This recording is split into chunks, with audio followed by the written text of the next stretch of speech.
আপনাদের সবাইকে স্বাগত জানাচ্ছি এবং আপনারা আজকেও যে বিষয়টা আলোচনায় আমি আনছি সেটা গতকালের বিষয়টারই একটু বর্ধিত রূপ আমি যেটা আনতে চাইছি সেটা 6 নম্বর ধারা। আমি 6 নম্বর ধারার বিষয়টা কেন বারবার আনছি এর কারণটা হলো এটাই, কারণ এই ঘটনাগুলোর সঙ্গে আমাদের বরাক উপত্যকার মানুষের ভাগ্য জড়িত রয়েছে। 6 নম্বর ধারা বাস্তবায়ন নিয়ে কয়েকটা মৌলিক প্রশ্ন আমি এখানে রাখতে চাইছি। আমি প্রশ্ন রাখছি, আমি কাউকে এখানে দোষারোপ করা বা কাউকে কিছু বলার ব্যাপার নয়। প্রশ্নটা হলো গিয়ে এটাই যে আমি এর আগে একটা অনুরোধ করি, আপনারা যারা ভিডিওটি দেখছেন, যারা ইউটিউবে দেখছেন তারা সাবস্ক্রাইব করবেন এবং যারা ফেসবুকে দেখছেন লাইক কমেন্ট করবেন। কারণ দেখুন, আপনাদের সহযোগিতা ছাড়া কোনো কিছু হয় না। আপনারা যত বেশি ভিডিওগুলো দেখবেন তত বেশি মানুষের মনে এটা কাজ করবে এবং আমরা চাই একটা গণসচেতনতা তৈরি হোক এই বিষয়টা নিয়ে, কারণ এটা আবারও বলছি অত্যন্ত গুরুত্বপূর্ণ আমাদের জন্য। গতকাল সাংসদ সুস্মিতা দেব একটা সাংবাদিক সম্মেলনে কয়েকটা প্রশ্ন করেছেন, সেই প্রশ্নগুলোর পরিপ্রেক্ষিতে আমি আজকের কথাগুলো বলছি এবং যে প্রশ্নগুলো আমারও মনে প্রথমে দেখা দিয়েছিল যখন 6 নম্বর ধারা নিয়ে কথা হয়। 6 নম্বর ধারার যে রিপোর্টটা প্রস্তুত করা হয়েছিল বিপ্লব কুমার শর্মা কমিটির রিপোর্ট, এই কমিটির সদস্যরা শিলচরে এসেছিলেন এবং তারা শিলচরের শুনানি গ্রহণ করেছিলেন। শিলচরের বিভিন্ন সংগঠন শুনানিতে অংশ নিয়েছিল। সেই কমিটির পক্ষ থেকে সর্বানন্দ সানোয়ালকে কোনো একটা জায়গায় এই কমিটির রিপোর্টটা দেওয়া হয়। তারপর কোনো কারণে রিপোর্টটা লিক হয়ে যায়। লিক হওয়ার পর আমরা জানতে পারি, যদিও ধরনের লিক হওয়াটা একটা আশ্চর্যজনক ঘটনা, কেউ লিক করেছে এটাকে, না হলে লিক হওয়ার কোনো কথা নেই, মানে ফাঁস হয়েছে। একটা সরকারি একটা কমিশনের, হাইকোর্টের প্রাক্তন বিচারপতির একটা তদন্ত কমিটির কমিশনের একটা রিপোর্ট, আর সেটা কীভাবে ফাঁস হয়ে যায়?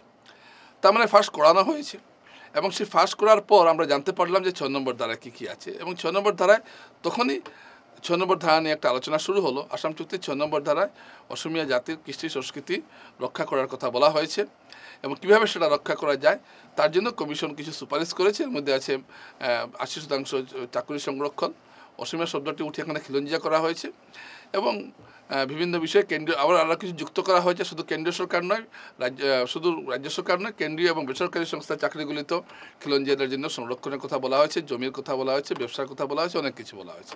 এসব কথা আমি আপনাদের আগে বলেছি এবং এইসব রিপোর্ট আমাদের এখানে বাস্তবায়িত হলে একটা সমস্যা দেখা দেবে। কিন্তু আমি আরেকটা প্রশ্ন এখানে আনতে চাইছি, সেটা হলো এটা যে আমরা যদি ধরে নেই, কয়েকটা প্রশ্ন হলো যে একটা এই কমিশনটা কেন্দ্রীয় সরকারের নির্দেশে কমিশনটা তৈরি হয়েছে। এখানে স্বরাষ্ট্রমন্ত্রী অমিত শাহ এখন পর্যন্ত এই বিষয়ে কোনো মন্তব্য করেননি যে এটা সুপারিশ এটা মানা হবে কি মানা হবে না। এটা রাজ্য সরকারের এখতিয়ারে নয়, এটা কেন্দ্রীয় সরকারের এখতিয়ারে। মুখ্যমন্ত্রী বলছেন যে 67টা যে ধারা আছে এর মধ্যে তিনি 57টা করবেন, বাকি 10টা কেন্দ্রীয় সরকারের হাতে থাকবে। ভালো কথা, কিন্তু আমার প্রশ্ন হলো কেন্দ্রীয় সরকার তখন পর্যন্ত এই কমিটির রিপোর্ট মানা হবে কি হবে না এই বিষয়ে কোনো মন্তব্য করেনি। কেন্দ্রীয় সরকার 6 নম্বর ধারার রিপোর্টটা গ্রহণ করেছে কিনা এটাও আমরা জানি না। কেন্দ্রীয় সরকার বিপ্লব কুমার শর্মা কমিশনের রিপোর্টটা দেখেছে কিনা এটাও আমরা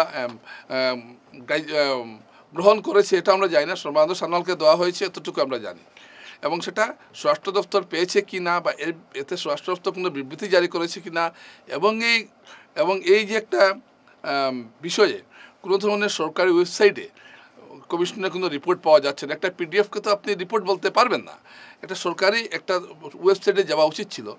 কিছুই হয়নি, একটা রিপোর্ট সেটা কার্যকর করার কথা কিভাবে আসছে এই প্রশ্নটা কিন্তু আমার মনে আগে থেকে ছিল। আজকে আমি আপনাদের কাছে এটা রাখলাম এবং এই বিষয়টা ঠিক বোধগম্য হচ্ছে না, যেটা কমিশন একটা গুরুত্বপূর্ণ রিপোর্ট দিল, রিপোর্টটা ফাঁস হয়ে গেল, এ নিয়ে অনেক চর্চা চললো, তারপর এখন আবার সেই রিপোর্টটা কার্যকর করার কথা বলা হচ্ছে। তাও এটা কেন্দ্রীয় সরকার বলছে না, এটা বলছে রাজ্য সরকার। তো আমরা যুক্তরাষ্ট্রীয় কাঠামোয় একটা বিষয় থাকে, কোনোটা রাজ্য সরকারের আওতাভুক্ত, কোনোটা কেন্দ্রীয় সরকারের আওতাভুক্ত। তো যেহেতু এই কমিশনটা তৈরি হয়েছে কেন্দ্রীয় সরকারের নির্দেশে, সুতরাং এখানে রিপোর্টটা কিভাবে রাজ্য সরকার কার্যকর করতে পারে এটা একটা বড় প্রশ্ন। সুতরাং দেখুন, সরকার জারি হোক, একটা আইনের ভিতরেই প্রতিটা সরকারকে চলতে হয়। ধরুন আমি একটা জিনিস খুব ভালোভাবে চাইছি, আমি চাইলেই তো পারবো না, আইন আমাকে এই বিষয়ে সহায়তা করতে হবে। এখানে কিন্তু আইনি ব্যাপারটা হলো এটাই যে এটা 6 নম্বর ধারা এটা কার্যকর কীভাবে হবে যদি কেন্দ্রীয় সরকার যদি উদ্যোগী না হয়। এটা তো কেন্দ্রীয় সরকারের বিষয়, কিছু কিছু বিষয় তো রাজ্য সরকার করতে পারে। এখন যেমন একটা কথা, কমিটির রিপোর্টে বলা হয়েছে যে কেন্দ্রীয় সরকারের চাকরি বেসরকারি সংস্থার চাকরিতে খিলঞ্জিয়াদের অধিকার থাকবে, সংরক্ষণ থাকবে। এখন আমি মানলাম রাজ্য সরকারের চাকরিগুলোতে দেওয়া হয়ে গেলো খিলঞ্জিয়াদের অধিকার। এখন কেন্দ্রীয় সরকারের চাকরিতে যদি অধিকার দিতে হয় তাহলে একটা কেন্দ্রীয় সরকারের হস্তক্ষেপ প্রয়োজন। তার চাইতে বড় কথা যে এই রিপোর্টটা তো রাজ্য সরকারের পাওয়ার কথা নয়, এই রিপোর্টটা তো কেন্দ্রীয় সরকারের একটা রিপোর্টে রাজ্য সরকার কীভাবে বলতে পারে যে আমরা এটা কার্যকর করব। তো আমি এই প্রশ্নটা একটা উত্তর পেলে খুব ভালো। আমরা যারা আছেন বা যারা জানেন এবং সরকারের যারা আছেন তারা যদি এই জিনিসটা একটু বলতে পারেন, আমি জানতে চাইছি। ঠিক, আমি কোনো কাউকে দোষারোপ করা বা কাউকে আঘাত করার জন্য এটা বলছি না, যে এটা কিভাবে সম্ভব, যে এটা কেন্দ্রীয় সরকারের রিপোর্ট রাজ্য সরকার কিভাবে রূপায়ণ করবে। এটা তো কেন্দ্রীয় সরকার এখন পর্যন্ত এই ব্যাপারে কোনো কিছু বলেনি। কেন্দ্রীয় সরকারের কোনো, আমি যেটা একটু আগে বলেছি, কেন্দ্রীয় সরকারের কোনো ওয়েবসাইটে আপনি পাবেন না এই কমিটির রিপোর্ট সম্বন্ধে। এই রিপোর্টটি সুতরাং এগুলো একটা, সুস্মিতা দেব বলেছেন যে এটা একটা নির্বাচনের আগে এগুলো কথা বলা হচ্ছে, এনআরসির মতোই নাকি এটা কোনো কাজে লাগবে না। তিনি এটা বলেছেন এবং আমি যেটা কিছুটা যখন স্টাডি করলাম আমি দেখছি যে তার কথাটা সত্য হতেও পারে। কারণ এখানে একটা লক্ষণীয় বিষয় হলো যে রাজ্য সরকার এখানে এই কথা বলছে, কিন্তু রিপোর্ট কার্যকর করার কথা রাজ্য সরকার কীভাবে করবে? এটা কেন্দ্র সরকারের একটা কাছে পাঠানো রিপোর্ট, এটা রাজ্য সরকার কেন্দ্র সরকারের হস্তক্ষেপ ছাড়া কীভাবে কার্যকর করবে, কীভাবে এটা বলা হয়ে যায়? ওই সকল মুখ্যমন্ত্রী যদি কেন্দ্র সরকারের সঙ্গে আলোচনা করে থাকেন তাহলে হয়তো তিনি পারবেন, কিন্তু সেটারও একটা সিস্টেম আছে, সেই সিস্টেমে যেতে হবে। এটা কেন্দ্র সরকার থেকে একটা বিজ্ঞপ্তি জারি করতে হবে। এখন যদি মুখ্যমন্ত্রী বিজ্ঞপ্তি জারি করাতে পারেন তাহলে সেটা অন্য কথা, কিন্তু যতক্ষণ পর্যন্ত এটা জারি হয় না ততক্ষণ পর্যন্ত আমরা কীভাবে ধরে নেব যে এই রিপোর্ট আগামী এপ্রিলের মধ্যে কার্যকর হচ্ছে? তো এই বিষয়টা একটা চিন্তার ব্যাপার। তো আমি প্রশ্নটা এখানে রাখছি। আমি একজন নাগরিক হিসাবে, গণতান্ত্রিক দেশে গণতান্ত্রিক নাগরিক হিসাবে আমি জানতে চাইছি যে এটা কিভাবে সম্ভব।